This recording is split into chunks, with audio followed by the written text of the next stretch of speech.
Você já percebeu que a palavra disciplina carrega um peso quase sagrado? Desde cedo ouvimos que pessoas disciplinadas são as que vencem, que quem acorda cedo, segue a rotina e faz o que precisa mesmo sem vontade, vai mais longe. Mas o que ninguém te contou é que a maior parte das pessoas disciplinadas que você admira está cansada, emocionalmente exausta e muitas vezes vivendo uma vida sem sentido. A disciplina virou um símbolo de virtude, mas na prática se tornou uma prisão invisível. Porque se você cumpre tarefas sem saber o porquê, o que você chama de disciplina pode ser apenas condicionamento. E é aqui que mora o primeiro segredo. A verdadeira disciplina não é fazer o que precisa ser feito, é entender por que isso importa para você. Mas poucos falam sobre isso, porque é mais fácil vender fórmulas prontas do que ensinar consciência. É mais fácil te dizer basta ter força de vontade do que te ajudar a entender por que o seu corpo e a sua mente resistem a fazer algo. Afinal, se fosse só sobre vontade, você já teria feito tudo o que prometeu a si mesmo, não é? E é por isso que esse vídeo existe. Não para te ensinar a acordar às 5 da manhã, mas para te mostrar o que acontece dentro do seu cérebro, das suas emoções e da sua história quando você tenta ser disciplinado e falha. Para te mostrar por que a maioria das pessoas começa empolgada, mas desiste no meio do caminho. E, principalmente, para te revelar os segredos da disciplina que ninguém te contou. Aqueles que transformam o esforço em consciência e constância em liberdade. Então respira fundo. Esquece por alguns minutos o que te disseram sobre disciplina, porque a partir de agora a gente vai atravessar as camadas mais profundas do que realmente te impede de se manter firme. E você vai entender que a falta de disciplina talvez nunca tenha sido o seu problema, mas sim a forma como você foi ensinado a enxergá-la. Por muito tempo, nos fizeram acreditar que disciplina é sinônimo de rigidez, que é acordar cedo, não reclamar, seguir metas e eliminar distrações. Mas isso é apenas uma parte da história, e, muitas vezes, a mais superficial. Porque a verdade é que a maioria das pessoas tenta ser disciplinada usando culpa como combustível. E tudo o que nasce da culpa, mais cedo ou mais tarde, desaba. Observe. Quando você falha em seguir um plano, o que sente? Culpa. Quando procrastina, o que sente? Vergonha. E é nesse ciclo silencioso que você começa a acreditar que o problema é falta de força de vontade. Mas não é. Do ponto de vista psicológico, a disciplina imposta pela culpa ativa um sistema interno de punição. O cérebro entende que a tarefa é uma ameaça e automaticamente cria resistência. É como tentar correr com o freio de mão puxado. Você até se move, mas com dor, cansaço e um enorme custo emocional. E o que ninguém te contou é que o ser humano não é programado para manter hábitos que o fazem se sentir mal consigo mesmo. A mente busca coerência, não apenas resultados. Quando o que você faz não está alinhado com o que você sente, a sua energia mental entra em colapso. E é aí que nascem os sabotadores. Não por fraqueza, mas como mecanismos de autoproteção. A psicanálise explicaria isso como um conflito entre o superego, aquela voz crítica e moral que exige perfeição, e o ego, que tenta lidar com as exigências da realidade. E toda vez que o superego grita, você precisa ser mais disciplinado, o ego se cansa, se defende e procrastina. Não por preguiça, mas por sobrecarga emocional. Percebe o paradoxo? A disciplina que deveria te libertar muitas vezes te aprisiona, porque quando ela é movida por medo, culpa ou necessidade de aprovação, o que se instala não é força, é servidão. Quantas vezes você seguiu uma rotina rígida apenas para provar algo a alguém, para sentir que tinha valor, para não ser visto como alguém fraco ou incapaz? Esse tipo de disciplina não constrói liberdade, constrói personagens. E viver através de personagens é uma das maiores causas de esgotamento emocional dos nossos tempos. A verdadeira disciplina começa quando você para de obedecer o medo e começa a escutar o sentido. Quando o eu preciso se transforma em eu escolho. E é isso que a maioria das pessoas não entende. Disciplina sem consciência é prisão. Disciplina com propósito é poder. A verdade é que seu cérebro não foi feito para te deixar disciplinado, ele foi feito para te manter vivo. E biologicamente falando, isso significa economizar energia a todo custo. Cada vez que você pensa em começar algo novo, estudar, se exercitar, mudar de carreira, criar um hábito, o cérebro acende um alerta silencioso. Isso vai dar trabalho, melhor deixar para depois. Esse mecanismo tem nome: cérebro límbico, o sistema responsável pelas emoções e impulsos de curto prazo. Ele quer prazer agora, conforto agora, segurança agora.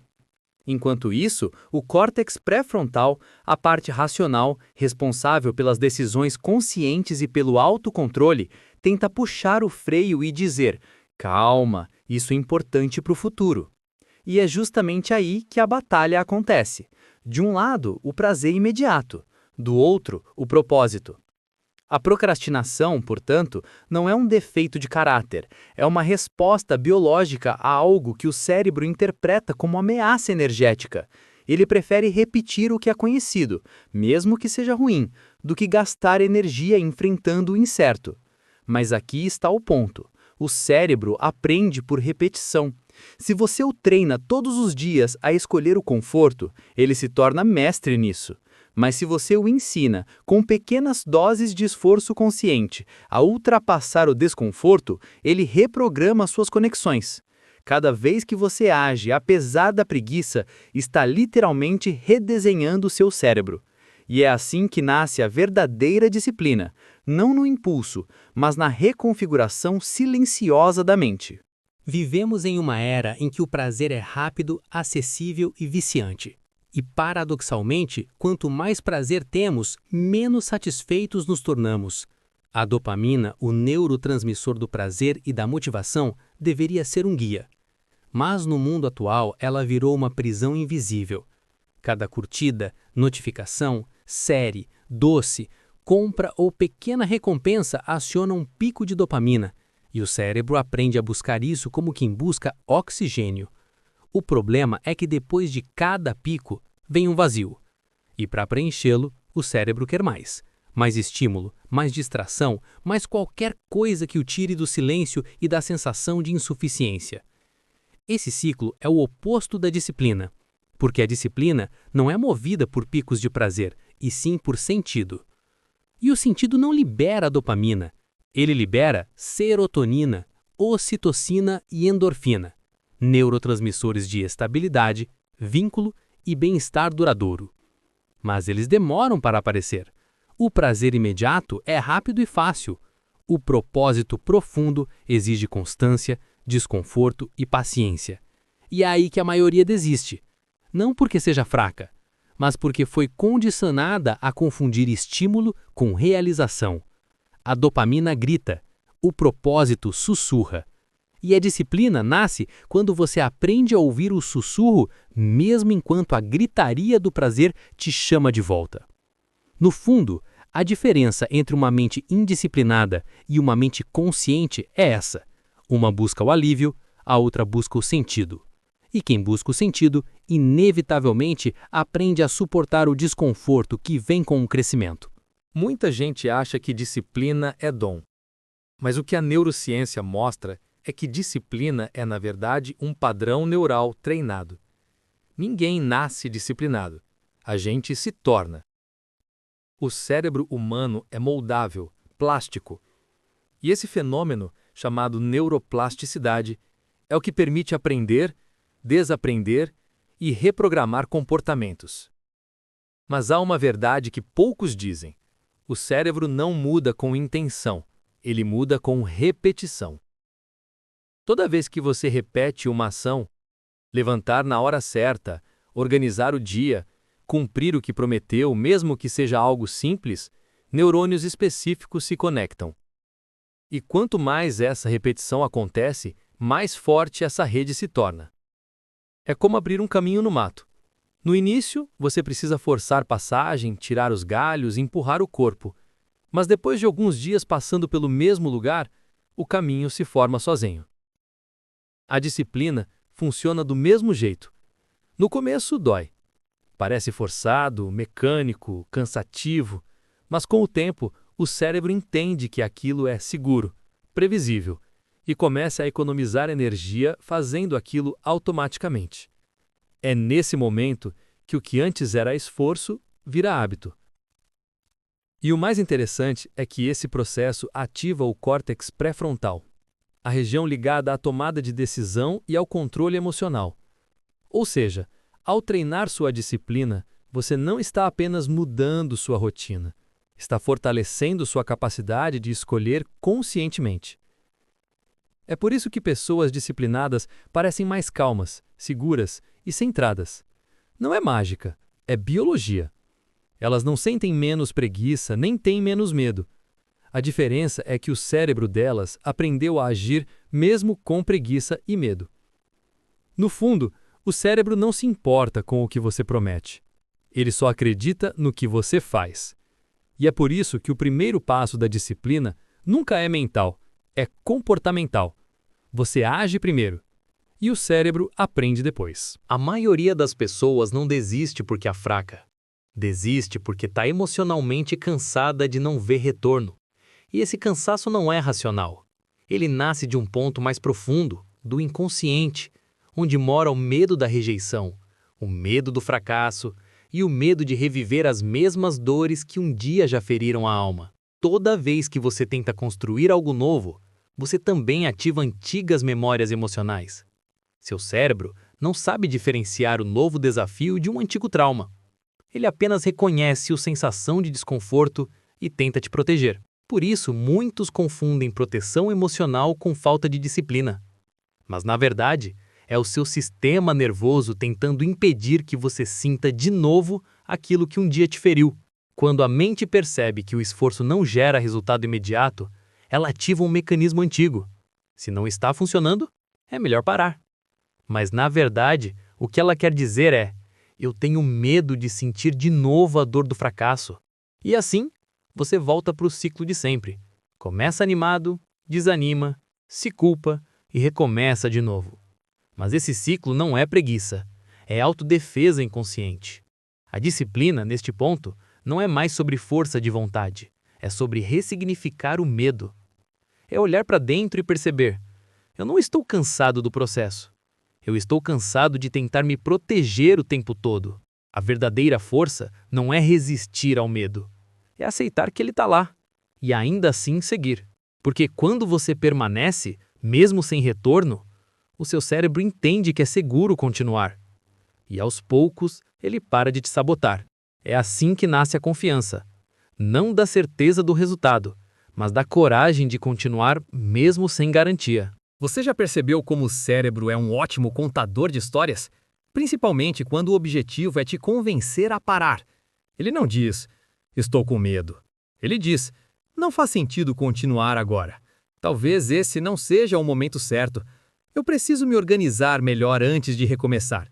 E sem perceber, você chama medo de estratégia e fuga de planejamento. A autossabotagem é exatamente isso. Um acordo silencioso entre você e o seu próprio medo, travestido de lógica. É o cérebro tentando justificar o conforto, e o pior, com argumentos extremamente convincentes. Ele sabe que você é inteligente, então ele não vai te enganar com preguiça, vai te enganar com racionalidade. Não vou fazer hoje porque preciso descansar. Vou esperar a hora certa. Quero estar melhor emocionalmente para começar. Mas, na verdade, o que você quer é não sentir o desconforto de agir. A autossabotagem é o ponto exato onde o inconsciente domina o consciente. Você acha que está escolhendo, mas é o medo quem está decidindo por você. E há um detalhe cruel nisso tudo. Quanto mais inteligente você é, mais sofisticadas se tornam as suas desculpas. Você cria teorias, argumentos, justificativas. Tudo para sustentar um comportamento que, no fundo, mantém você preso ao mesmo lugar. E isso explica porque pessoas brilhantes, talentosas e visionárias muitas vezes vivem travadas, não por falta de capacidade, mas por excesso de explicação. Porque é mais fácil se proteger com palavras bonitas do que se expor à dor da tentativa. A verdadeira libertação começa quando você aprende a reconhecer esse disfarce. Quando percebe que muitas das suas decisões conscientes são, na verdade, mecanismos de sobrevivência emocional. E nesse momento, o jogo muda, porque você para de lutar contra a preguiça e começa a confrontar o medo travestido de lucidez. A autossabotagem não é sinal de fraqueza, é o cérebro tentando te manter seguro dentro do conhecido. Mas o conhecido nunca te fez crescer. E até que você entenda isso, vai continuar chamando zona de conforto de vida equilibrada. Disciplina não é apenas força de vontade. É, antes de tudo, estrutura. E toda estrutura é moldada pelo ambiente. Você pode ter os melhores objetivos do mundo, mas se o seu ambiente não o sustenta, eles morrem sufocados pela rotina. O ambiente é o palco onde os seus comportamentos se repetem. E como todo palco, ele tem atores, luzes e gatilhos. A pergunta é: o que e quem você está deixando nesse palco? A neurociência já mostrou que 90% das nossas decisões diárias são automáticas, inconscientes e guiadas por estímulos ambientais. Ou seja, o ambiente age em você antes que você perceba. Um simples som de notificação pode roubar minutos do seu foco. Uma mesa desorganizada pode reduzir a clareza mental. Uma conversa tóxica pode drenar a energia que sustentaria seu propósito. E, ainda assim, você insiste em acreditar que falta disciplina, quando na verdade falta ecossistema. Pense nisso. Um peixe pode ser o mais forte do oceano, mas se o colocarem fora da água, ele morre. Não por falta de força, mas porque o ambiente não sustenta a sua natureza. Você não precisa se forçar o tempo todo. Precisa estruturar o ambiente para que ele trabalhe a seu favor. Ambiente disciplinado gera comportamento disciplinado. Ambiente caótico gera dispersão. É simples, mas poderoso. A casa reflete a mente, e a mente reflete o ambiente. E não estamos falando apenas do ambiente físico. O ambiente social talvez seja o mais determinante de todos. As pessoas ao seu redor funcionam como gatilhos de comportamento. Você se adapta inconscientemente à energia do grupo. A forma como elas vivem, falam e agem vai moldando silenciosamente o que você considera normal. Por isso, é quase impossível evoluir cercado de quem estacionou. Porque o cérebro busca pertencimento, não progresso. E para pertencer, ele replica o que vê. Até as suas redes sociais são parte desse ambiente.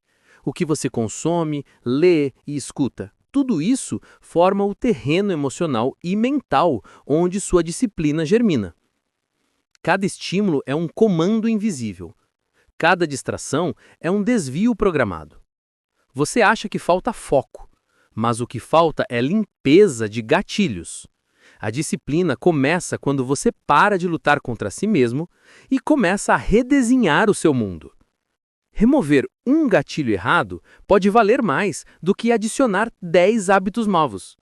Porque a disciplina não é um ato isolado.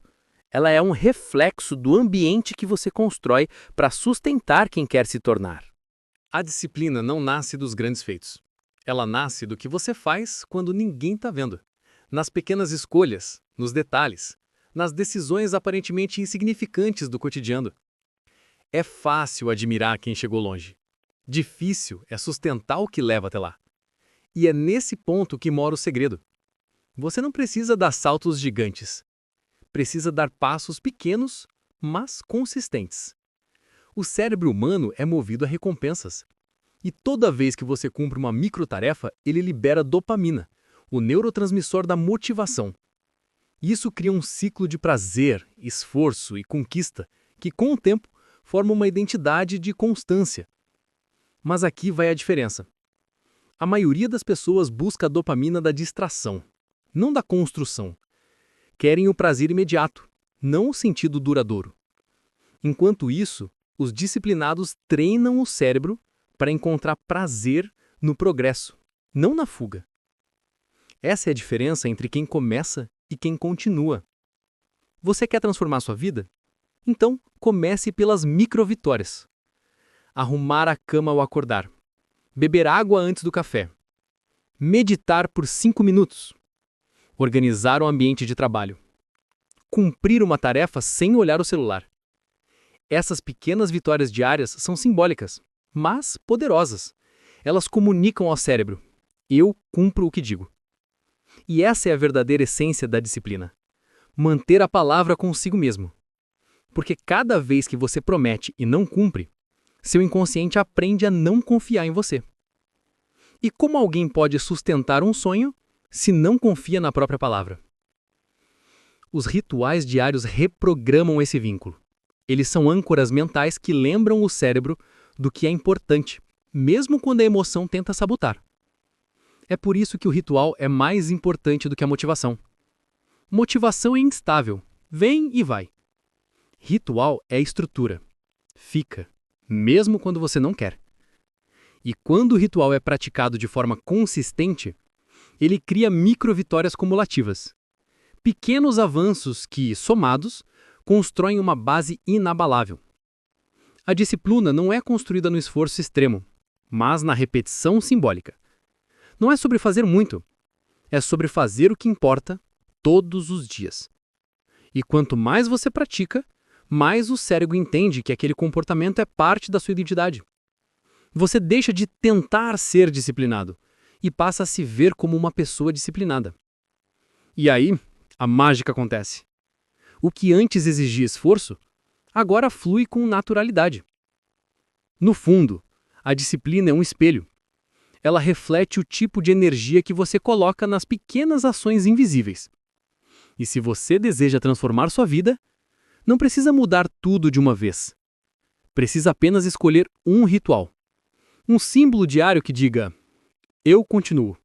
Ninguém quer sentir dor, mas, paradoxalmente, é ela quem mais nos ensina sobre quem realmente somos.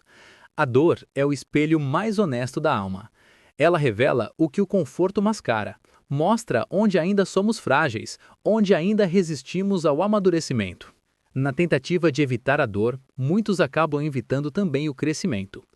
Vivem buscando anestesias emocionais, vícios, distrações, ilusões de controle, tudo para não encarar o que dói. Mas o problema é que o que não é enfrentado se repete. E a disciplina, de certa forma, é uma escolha consciente pela dor. A dor de dizer não quando seria mais fácil ceder. A dor de continuar mesmo sem aplausos. A dor de crescer quando a mente quer permanecer pequena. Essa dor não é punição, é lapidação. É o atrito necessário para moldar a alma. Nietzsche dizia que o que não me mata me fortalece, mas poucos entendem o real significado dessa frase. Ele não falava de resistir à dor passivamente, mas de integrar a dor como parte do processo evolutivo. A disciplina é justamente isso, o exercício diário de transformar o incômodo em crescimento, de perceber que o desconforto não é inimigo, é um sinal de expansão. Pense nas vezes em que você realmente mudou. Foi quando tudo estava confortável ou quando algo doeu? A dor abre frestas na consciência. Ela nos obriga a olhar para dentro, a questionar o que antes parecia certo, a sair da superfície e encarar a profundidade. É curioso, queremos uma vida sem dor, mas são as dores que nos tornam humanos. Elas nos lembram que ainda há algo vivo em nós, algo pulsando, pedindo sentido. Do ponto de vista psicanalítico, a dor é o ponto de contato com o inconsciente. É a voz que o ego tenta calar, mas que insiste em se manifestar através dos sintomas. Ansiedade, procrastinação, apatia, tudo isso são formas disfarçadas de dor não elaborada. E aqui está o segredo. Quando a dor é negada, ela escraviza. Quando é acolhida, ela liberta. Por isso, quem foge da dor foge também do autodomínio. A verdadeira disciplina não é apenas física ou mental, ela é emocional. É o ato de permanecer presente naquilo que dói, sem fugir, sem se anestesiar, sabendo que ali existe algo a ser aprendido. A dor, quando compreendida, se torna um mestre silencioso. Ela ensina resiliência, paciência e humildade. Ela mostra que você pode suportar mais do que imagina, e que o sofrimento, quando atravessado com consciência, se transforma em sabedoria.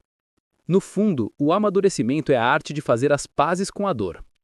De não mais vê-la como inimiga, mas como uma parte sagrada do processo evolutivo. Porque a dor não vem para destruir, vem para revelar o que precisa ser reconstruído. E é nesse instante, quando você deixa de resistir e começa a escutar, que ela muda de papel. De punição vira portal, de bardo vira força. A disciplina, então, se torna o caminho para sustentar essa travessia. É o que te mantém de pé quando o chão parece ruir. É o que transforma a ferida em cicatriz, e cicatriz em símbolo de consciência. A dor, quando compreendida, não te quebra, te reorganiza. E quando ela se reorganiza dentro de você, você nunca mais volta a ser o mesmo. Existe um ponto em que a disciplina, tão exaltada como virtude, atravessa uma linha sutil e se transforma em rigidez, e o que antes era um instrumento de liberdade passa a ser uma forma de aprisionamento. Ser disciplinado é uma arte, mas quando o controle se torna absoluto, ele deixa de ser força e passa a ser medo disfarçado. Muitos confundem disciplina com perfeição, mas a disciplina saudável nasce da consciência, enquanto a rigidez nasce da insegurança. É a diferença entre escolher seguir um caminho e se obrigar a percorrê-lo para não se sentir culpado. Quantas vezes você já se cobrou por não render o suficiente, por não cumprir tudo o que planejou, por não ser perfeito na sua rotina e terminou o dia com a sensação de fracasso, mesmo tendo feito o melhor que podia? Isso não é disciplina. É autocrítica, travestida de produtividade. É o ego querendo provar valor através do controle. A verdadeira disciplina não é fria. Ela é flexível. Ela entende que o corpo cansa, que a mente oscila, que a vida pede pausas. Ser disciplinado não é ser robô. É saber ajustar o ritmo sem perder o propósito. É manter o foco sem perder a ternura. Quando a disciplina vira rigidez, você deixa de evoluir e passa a se punir. Começa a confundir constância com obsessão e resultado com validação. Do ponto de vista psicológico, essa rigidez é um mecanismo de defesa, uma tentativa inconsciente de controlar a realidade para não sentir o medo da instabilidade. Mas o paradoxo é que quanto mais tentamos controlar, mais nos distanciamos da fluidez da vida. A psicanálise nos ensina que o excesso de controle é a máscara do medo. Medo de falhar, medo de perder, medo de não ser suficiente. E a rigidez é a forma que o ego encontra de se sentir seguro, mesmo que para isso precise sufocar a própria espontaneidade. Mas disciplina não é prisão. É caminho de liberdade. E liberdade só existe onde há espaço para o erro, para o improviso, para o humano que habita em nós. A vida não é uma planilha perfeita. Ela é feita de ritmos, de ciclos, de marés. Há dias de alta performance e há dias de recolhimento. E ambos são igualmente importantes. Por isso, a disciplina verdadeira não é linear. É orgânica. Ela se adapta, se renova, se reconecta ao sentido do porquê fazemos o que fazemos. Você não precisa ser constante todos os dias. Precisa ser consciente todos os dias. Porque a consciência é o que separa a disciplina da rigidez. Uma nasce do amor próprio, a outra do medo da inadequação. A rigidez cansa. A disciplina consciente fortalece.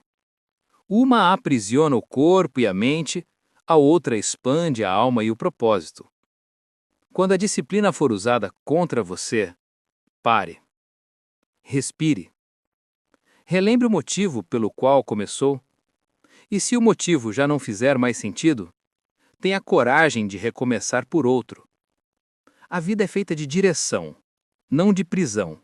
E a verdadeira maestria não está em nunca falhar, mas em continuar aprendendo, ajustando, amadurecendo com humanidade. Porque no fim, a disciplina só cumpre o seu papel quando ela te torna mais livre e não mais duro. Depois de atravessar tantos conceitos, chega ao ponto mais essencial. A disciplina verdadeira não nasce da força, nem da culpa, nem do medo de fracassar. Ela nasce da consciência. A consciência é o eixo que integra todas as partes que nos habitam: o desejo e o medo, a ação e o descanso, a razão e a emoção. Quando você age com consciência, a disciplina deixa de ser um fardo e se torna uma forma de autocuidado. Não é mais uma obrigação, é um ato de presença. Você não faz para provar, você faz porque entende o sentido. E quando há sentido, há leveza. E quando há leveza, há constância. A disciplina inconsciente exige esforço. A disciplina consciente desperta propósito. E propósito é o que sustenta o movimento, mesmo quando o resultado ainda não chegou. A psicanálise mostra que boa parte da nossa falta de disciplina vem da dificuldade de sustentar o vazio, aquele espaço entre o que queremos e o que ainda não temos. E o autoconhecimento é o que nos ensina a lidar com esse espaço sem fugir dele, sem preenchê-lo com distrações, sem se culpar por não estar pronto. A consciência transforma a disciplina em algo vivo, capaz de dialogar com as emoções, com o corpo, com o tempo.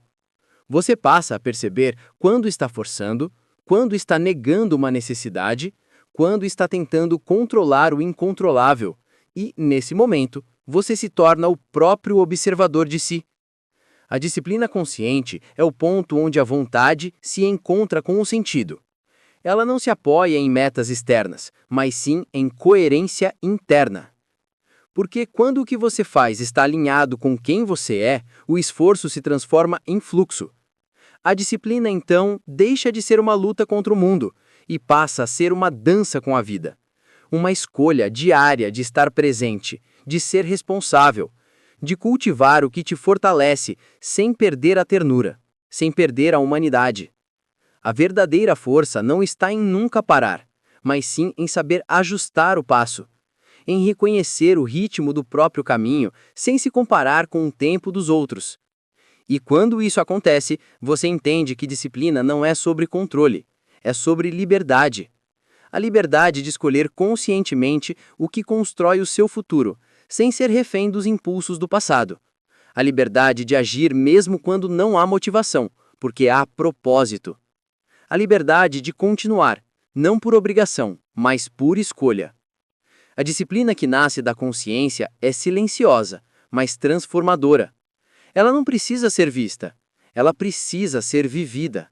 E quando ela se enraiza em você, tudo muda, porque o externo se reorganiza a partir da clareza que vem de dentro. Disciplina, no fim das contas, é uma linguagem de amor. Amor pelo que você quer se tornar. Amor pelo que você já é. Amor pela vida que está sendo construída em cada escolha presente. Sabe, depois de tudo que conversamos, talvez você perceba que a disciplina nunca foi sobre o que você faz. Foi sempre sobre quem você está se tornando enquanto faz. Porque no fim, não é o hábito que transforma o ser humano, é o significado que lhe dá a cada escolha, a cada renúncia, a cada pequena vitória que o mundo nem sempre vê. A disciplina é silenciosa. Ela não aparece em frases de efeito nem nas redes sociais. Ela acontece naquele instante em que você decide levantar, mesmo cansado. Quando você diz não para o que te distrai e sim para o que constrói. Quando você compreende que a constância é uma forma de amor, amor por quem você é e por quem ainda pode se tornar. E é aí que tudo muda.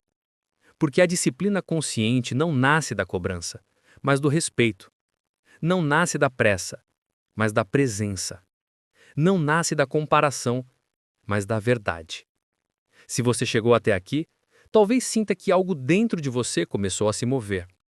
Talvez perceba que a sua relação com a disciplina nunca foi falta de força, mas falta de consciência sobre o que estava realmente sustentando suas escolhas. E agora que você sabe disso, a pergunta é: o que você vai fazer com esse novo olhar?